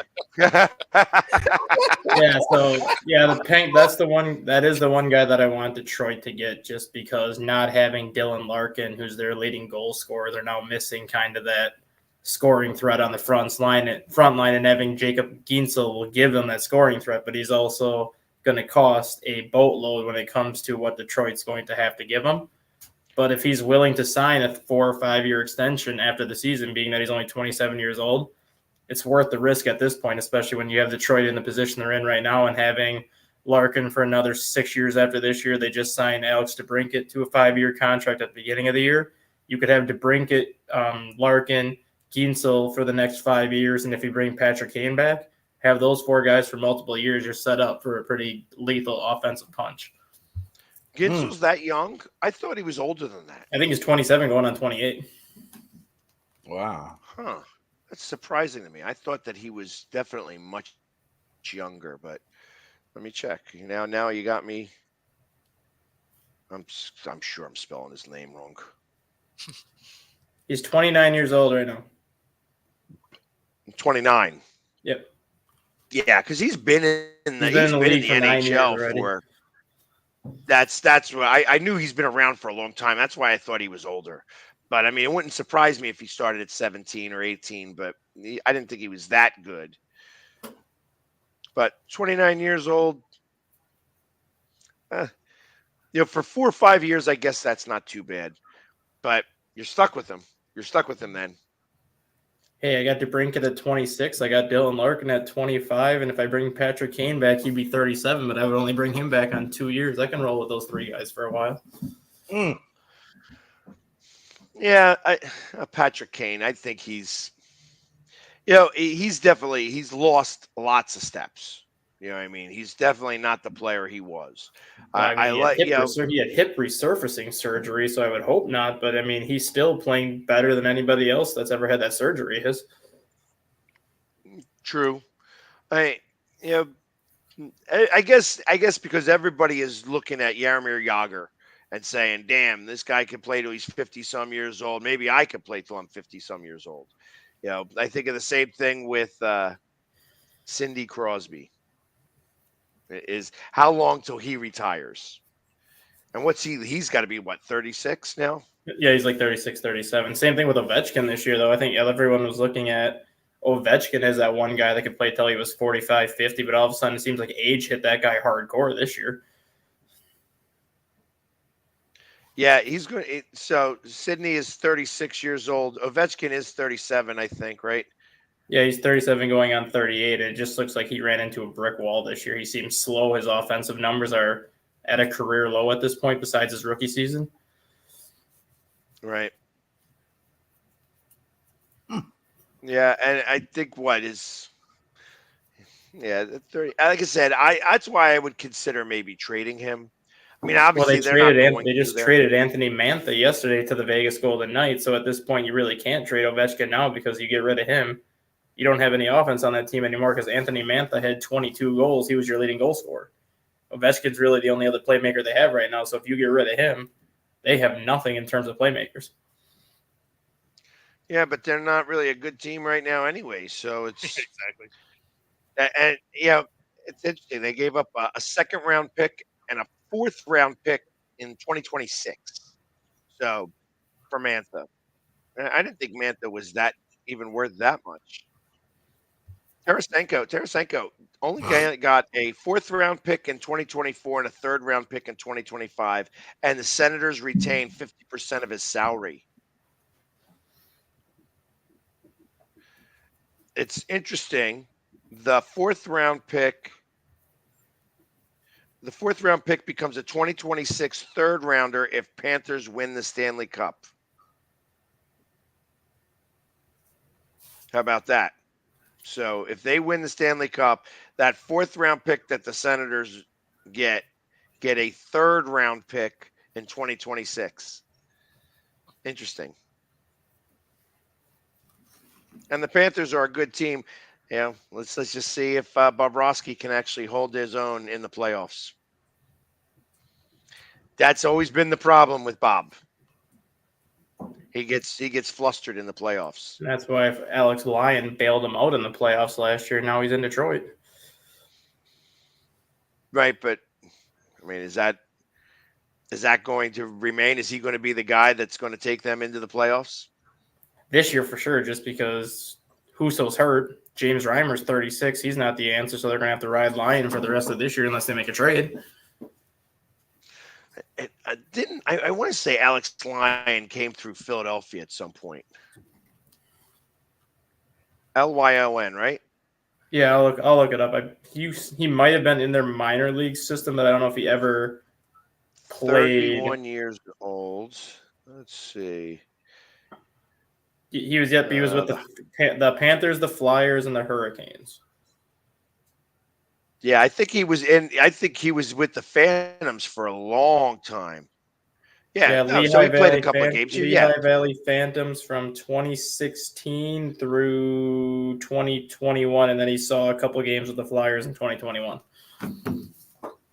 Right. He was 5-1 and 1-3-1. In that, like he played a total with the Flyers of 22 games, going 6-7-2, but was always behind somebody else. Mm-hmm. Alex Lyon, he always was stuck behind. I guess most recently he was behind Carter Hart. So, and that's kind of what occurred there. I don't know. Interesting stuff. Very interesting stuff. But, all right, guys. Well, that's all the news that I've got. There ain't nothing else really happening in sports today. You know what I mean? I'd love to say that there's more going on. There was more to talk about with the governor. So I got a question for you. What do you think of Tony still being on the roster, but Scantling was being released? Like, you got a guy that didn't play in the playoffs, didn't suit up, and one of your guys that did participate is down the road. I have a thought on it, but what you got? $14 million compared to $4 million. So you release the ball is important. you release MVS, you clear up $14 million. Yeah. Which I know this is just a trade rumor. I know someone may have just made this trade up, but I'm a Viking fan. And for some reason, I see Justin Jefferson going there. Kansas City sending Minnesota draft picks and Ladarius Sneed. Ooh. Because $19 million plus $14 million is $33 million off the books. Justin Jefferson's going to get $25 to $30 million. That would be interesting. and you pair Justin Jefferson with Patrick Mahomes, that'll be kind of fun to watch, actually. Yeah. And Kelsey in the background. Yep, that'd be kind of fun to watch. Hardman too. Plus Rasheed Rice still there, and Rasheed Rice, if he's going to be good, that would be, I think, very fun to watch. Oh my god! I mean, that'd be a nightmare for anybody. Yeah, like that'd be a damn nightmare. That'd be a real problem for sure. It'd be fun to watch. Yeah, well, I don't know. But you think really Minnesota's going to give their only really true star guy that they have? I mean, that's like a building block for that team, isn't it? They're in salary. They're in salary cap hell. They have like $14 million in cap space to work with right now. There's no way in hell they're going to be able to extend him this year. If they don't draft a quarterback or if they don't find a good quarterback, Justin Jefferson's already made it clear that he's not signing an extension until he sees who the quarterback of the future is going to be. So if he doesn't like the situation Minnesota's going to be in, he's not staying. And if he's not staying, you can't afford to hang on to him because then you're letting him walk for nothing versus if he says he wants to be traded, you're going to get a king's ransom for whoever you're sending him to. You saw that with Stephon Diggs when Minnesota basically – Justin Jefferson is the Stephon Diggs pick when the Stephon Diggs got traded to Buffalo. It was basically a Stephon Diggs for Justin Jefferson trade straight up because Minnesota got 4 draft picks for Stephon Diggs, and that first one was Justin Jefferson. And that's because the Eagles screwed it up and picked – Yes, picked Jalen Reagor, who ended up in Minnesota in 2022 and did nothing. Yes, man. I know. But but it's easy to do that when you see hindsight, man. I mean, no. I mean, I'm not saying that was an immediate thing. The Vikings couldn't get fast enough. Don't you remember that? As soon as the Jalen Reagor pick was announced, Minnesota's pick was in before Roger Goodell could even make the announcement that Jalen Reagor was the next selection. Minnesota was waiting like, okay, let's call. Yep. No. I was talking about hindsight on the Eagles side, though. No, we knew right away. Because the year before that, if you don't remember, Jay, the year before that, the Eagles took Quez Watkins instead of DK Metcalf. No. Well, no. It was not Quez Watkins. Quez Watkins was. Or who was the one they took in place of DK Metcalf? They took Arcega-Whiteside. Yeah, instead of DK Metcalf. So 2 years in a row, they missed on Metcalf and Jefferson. Good God, man. That's why you don't like him about. That's why the governor is so angry. That's why you think maybe the headset was messed up. They're like, oh, you know, it'd be funny is if we took this and then the card was getting sent in. They're like, no. Wait. Bring it back. The Eagles are definitely not very good at taking first-round picks that are wide receivers.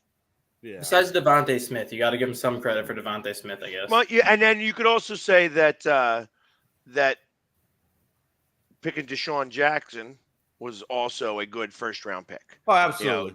Absolutely. Especially at number 26. That was a good first-round pick. Yeah, that was good. But when I think, Nelson Aguilar, you know what I mean? It's just like that was not – I mean, he's still playing. You know what I mean? He's still doing stuff.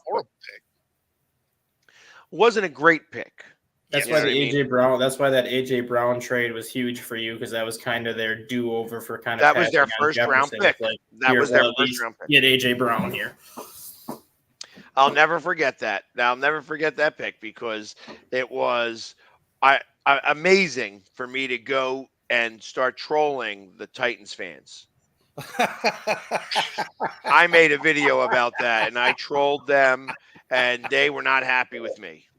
I remember that video. That video got like 500,000 to 1 million views because that was just like, hey, thanks for our first round pick. It was a great pick for us. And they're all miserable about it.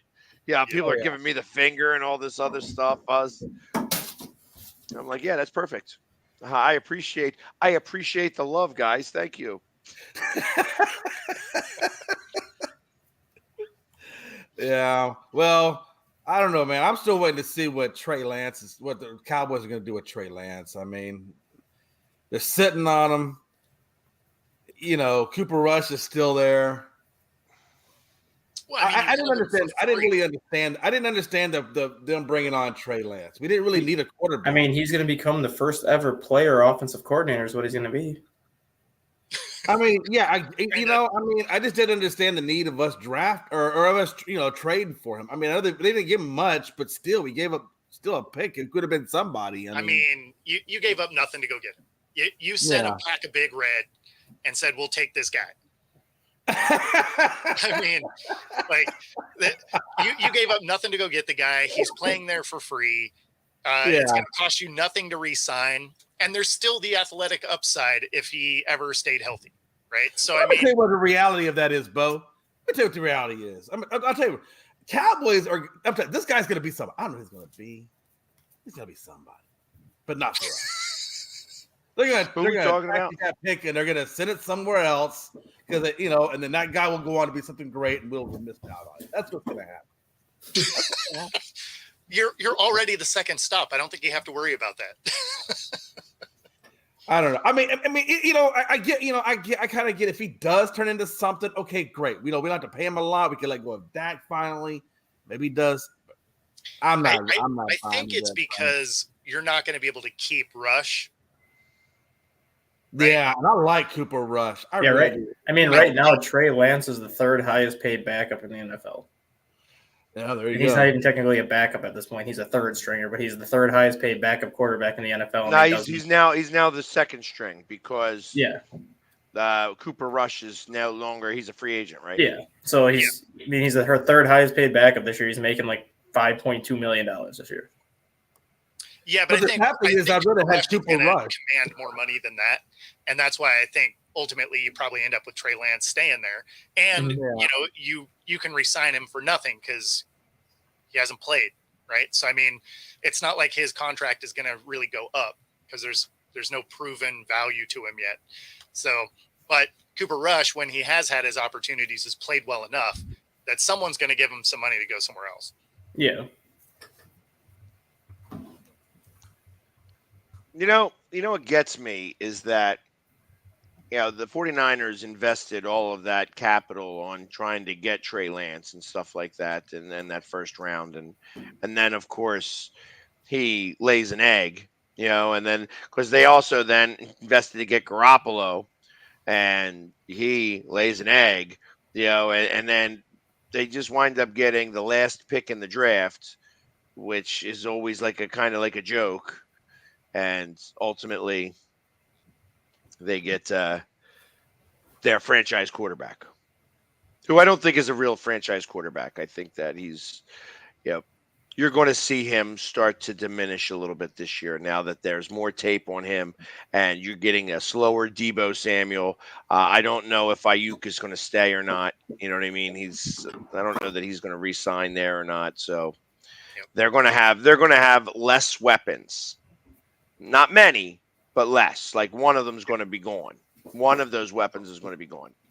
Well, and then you also have to wonder, does CMC stay healthy again, right? Because, I mean, throughout his career, that hasn't always been the case. Obviously, he was healthy last year, but, this team also goes how CMC goes. True. And so did you read that Pete Carroll is now? I didn't see anything that showed exactly what it is he would be doing. Either. Like I saw things that were speculation that he was doing it, but I haven't seen anything official that says he's there. The only one I know is KJ Wright. He's going to be a assistant linebacker coach and like a defensive quality control, whatever that means. But and awesome for him, right? KJ Wright, longtime Seahawk, has a local podcast here, everything. But, very cool opportunity for him. So I hope he has success, just not within our division.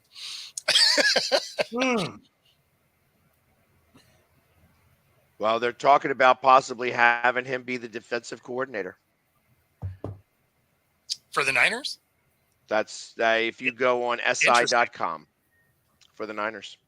Yeah, so the SI one looks like it was speculation, though. It doesn't look like he was there. Because they're also speculating that Staley is in the running for that as well, which, I mean, that would kind of make sense. But All right. See you later, Jay. Have a good one. All right, y'all be good. Ladies, man. There we go. Back down to 3. So Colorado Who knew Avalanche. that he had leaving? The Colorado Avalanche have just traded for Shane Walker from the Philadelphia Flyers. Really? Huh. I'm trying to find it. Yeah, they got Henrique here, but that's still not here yet, so I don't see it. Where did you find that? Where are you seeing that? I just got the alert on the score. You said Walker from the Flyers? Yeah, Sean Walker to Colorado for, didn't say what the return was, but they said Colorado picks up Flyers defenseman Sean Walker. Sean Walker, 29. And he was the one that was he was going to be the big catch here. So yep. They must have given up a first-round pick. That's who they were trying to. Yeah, it's a first-round pick, but I don't see anything. Yeah, if you go to Google and you just type in Sean Walker to Colorado, it says Sean Walker's on his way to Denver. The Flyers have traded the 29-year-old defenseman to Colorado on Wednesday. Got ya. Huh. Still not able to see that, I guess, but to Colorado. I know it's not showing up in. Yeah, I guess everything happens here slower in Miami. See if I can find you the. There it is. return. On Wednesday, he had 6 goals. It's off of TSN. That's why. Here it is. NHL rumors: Colorado Avalanche to acquire Sean Walker 13 minutes ago. Ryan Johansson is going back to Philadelphia in the deal. I don't know who that even is. I was going to say I don't know. I'm looking that up right now. I have no idea who Ryan Johansson is.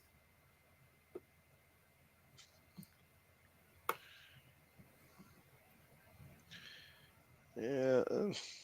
Let's see if it puts it into news, top news. Nope. Yeah, it's still too quick. Ryan, you guys are getting it much faster than I am. So yeah, Ryan Johansson is also a defensive player. So, but he's going back there. So why? So that it's funny that we got rid of him in the first place. CBS Sports. See, now it's 4 minutes ago. Breaking. Here it is. It's all coming up now. And that's it? Just that player? There's got to be a pick involved, too. they haven't. I don't know if there's any picks involved, but they just have it as that player right now. Yeah, because they were looking for a first-round pick, and I was going to say, and I knew that they were going to trade him. He was one of the ones. Walker, and then the other guy. Tomorrow to do that though, because Detroit plays Colorado tonight. You could have waited one day. He's not playing. He's not going to make it there. I'm reading that. So right the Red Wings are close to acquiring UC Saros from Nashville.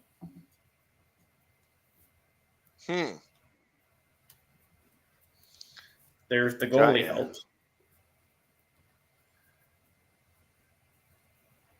Yeah, but I don't know that he's a good goalie. It's better than James Reimer or Ville Husso. See, this is funny. This is where it says Avalanche finalizing massive Sean Walker trade. So that means there's more. Yeah. Like they had to give up a lot. That it's not just that one player. Yeah, that'd be a player, picks, and some money, probably.